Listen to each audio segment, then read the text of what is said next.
Bravo. Wow. Oyle. O'sha sizni fishkangiz-da. Qoyil, rahmat. Mana buni haqiqiy efir deydi. To'g'rimi o'rtoq Pardaboyev? Albatta. Bilmagan tomoshabinlar uyg'onib ketdi. Hali oshxonamizdan sekingina mana mevalarimiz, desertlarimiz keldi. mevalarimiz tashrif buyurdi. Odamchani olib qo'yaymi? Shunday chekka kelgan. Mayli, olib qo'ya qoling. Lekin gap bo'lishi mumkin emas, ustoz. Wow. Juda ham zo'r, o'sha filmlarni Hayollarim chalg'ib ketdi. Uni sochi juda uzun edi.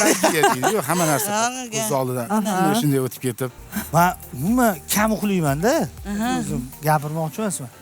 Lekin to'yda boshdan oxiriga charchamasdan o'yin olayman-da. O'g'lim. Lekin umuman raqsga qiziqmaganman. Mana hozir tushdingiz raqsga.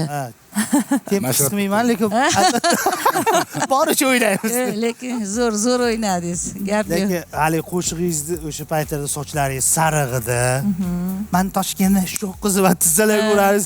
Raqa disklarda qo'yib o'ynardik-da bolalar. O'g'illar mana chochim sarig'ini eslashyaptim. Bu katta gap. albatta bo'lmasa Siz gap yo'q, o'sha ko'rsatuvda poyezdlar ustida deganlaringizni eslaysiz, lekin hamma o'ylagan bo'lishi mumkin. Ko'pchilik aytadi, Dilfuza Ismoilova juda qattiq qo'l qaynona bo'lsa kerak edi. Boyagi qo'shiqdan keyin hamma bosh shokka tushdi.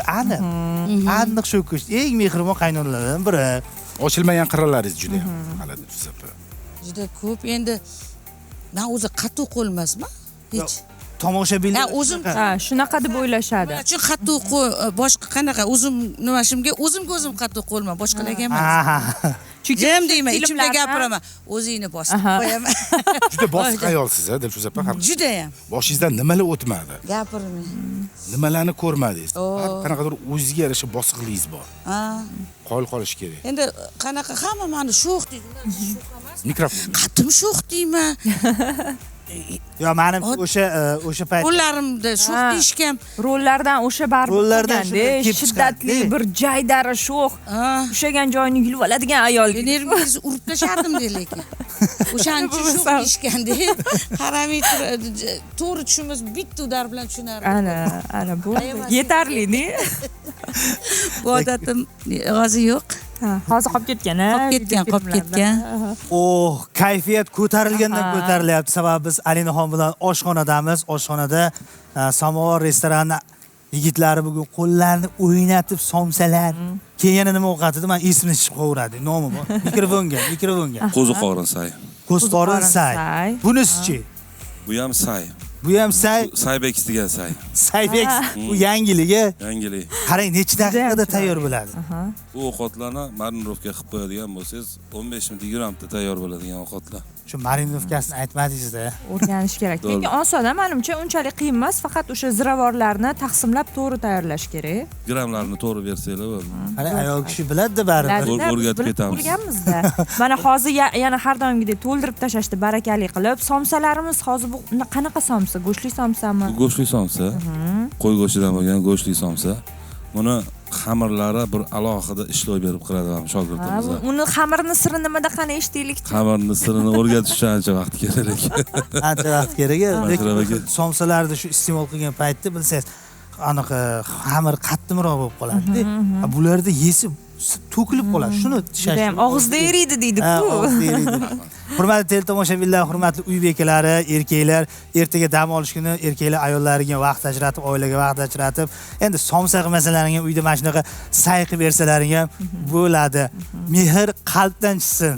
O'shanda hammasi yaxshi bo'ladi, to'g'rimi? To'ppa-to'g'ri. Jayinda ovqat qilisha olmasa ham samovar restoranidan albatta ovqatlarni buyurtma asosida qilsa, albatta yetkazib beramiz. Yetkazib berish xizmatlari ham bor. Akalar, sizlarga ming bora rahmat. Qo'llaring dard ko'rmasin. Shu kafening oldida odam o'chirib o'tib ketdi, biz kira olmay qolgan, hali borganmiz. Orqa eshikdan olib kirib ketishsin. Orqa eshikdan olib kirgan. Bravo. Hali yondi Dilfuza opa. Gap yo'q. Qoyili o'tirsak bo'ladi, menimcha. Shunchadan keyin buncha energiya, wow! Ertalabdan, lekin aytdim, u qayerdan olasiz deb. O'zi qo'ynida kelardim. Bugun sal mana formani ham o'zgartirib keldim. Tayyorlanib keldingiz ruhan. Raqsga tushaman. O'zi raqsga tushadigan qo'shiqlar baribir hamma qo'shiqlar ham yaxshi. Hech qaysi qo'shiq yomon demaman. Chunki u qo'shiq bastalayotgan, yaratayotgan insonni o'z farzandidek bo'ladi-da baribir. Lekin baribir shu qo'shiqlar insonga yaxshi kayfiyat bag'ishlaydi har doim. to'ppa-to'g'ri. Mikrofonga. Zo'r inson topdim, ko'nglimga yoqadigan mana shu Ulug'bek degan nimamiz, aranjirovchi bolamiz. Zo'r ishlab nima qiladi. Mana men ular bilan to'ydan keyin to'g'ri boraman. Maza qilib studiyada o'tirib mana shu qo'shuqlarni ijodni boshladik bular bilan, Ulug'bek degan ukamiz bilan. O'zlari ham shu qarshi surxon nimalikda, vohali. Vohada. Mana shunaqa qo'shiq o'zi yaxshi ko'raman. Chut menga shu surxoncha qo'shiq yoqadigan bo'lib qoldi-da. Mazada anu meni nimamga to'g'ri keladi nimalari. O'shancha hozir ular bilan boy chiganchalarni ham o'sha Ulug'bek bilan ishladik. Hamma tojik bu ko'p qo'shiqlar qilamiz ular bilan. Boraman deb o'tirib maza qilib ijod qilyapman hozir. To'yga borib xizmatdan keyin o'tirib o'sha yerda ijod qilyapmiz. Sizga hamisha omad. Endi biz hali kichkinamiz, omad tilaganmiz. Omadli insonsiz o'zi shunday. Dunyoga kelishimizda o'zi bitta omad. Bu Albatta. Ko'rsatuv sekin o'z nihoyasiga yetib boryapti. Tashrif uchun Diyoraxon sizga ham rahmat. Dilfuzaxon 18 yoshdasiz. Sizga ham rahmat. Sog' bo'linglar, salomat bo'linglar. Har kuni ertalab 6:40 dan 9:00 gacha ertalabki salomni ko'rishni unutmanglar. Barcha ijodkorlar o'zini kunda sekin-sekin chiqib borib, sizlar ko'ngillaringga ozgina bo'lsa kayfiyat ulashadi. Hammamiz sekin-sekin bitta og'izdan bo'lsa ham xayrlashib olamiz. Diyora. Ha, Diyoraxon marhamat. Diyoraxon, sekin-sekin. Birinchi albatta kattalardan boshlaymiz. Kelaver. Ha. Taklif uchun kattakon rahmat hammaga. Juda ham xursand bo'ldim. Yana taklif qilsanglar albatta kelaman. Hurmat, e'tibor uchun rahmat. Hammaga ertalabdan salom. Yana rahmat. Ishlaringizga omad, o'qishlaringizga omad. Rahmat.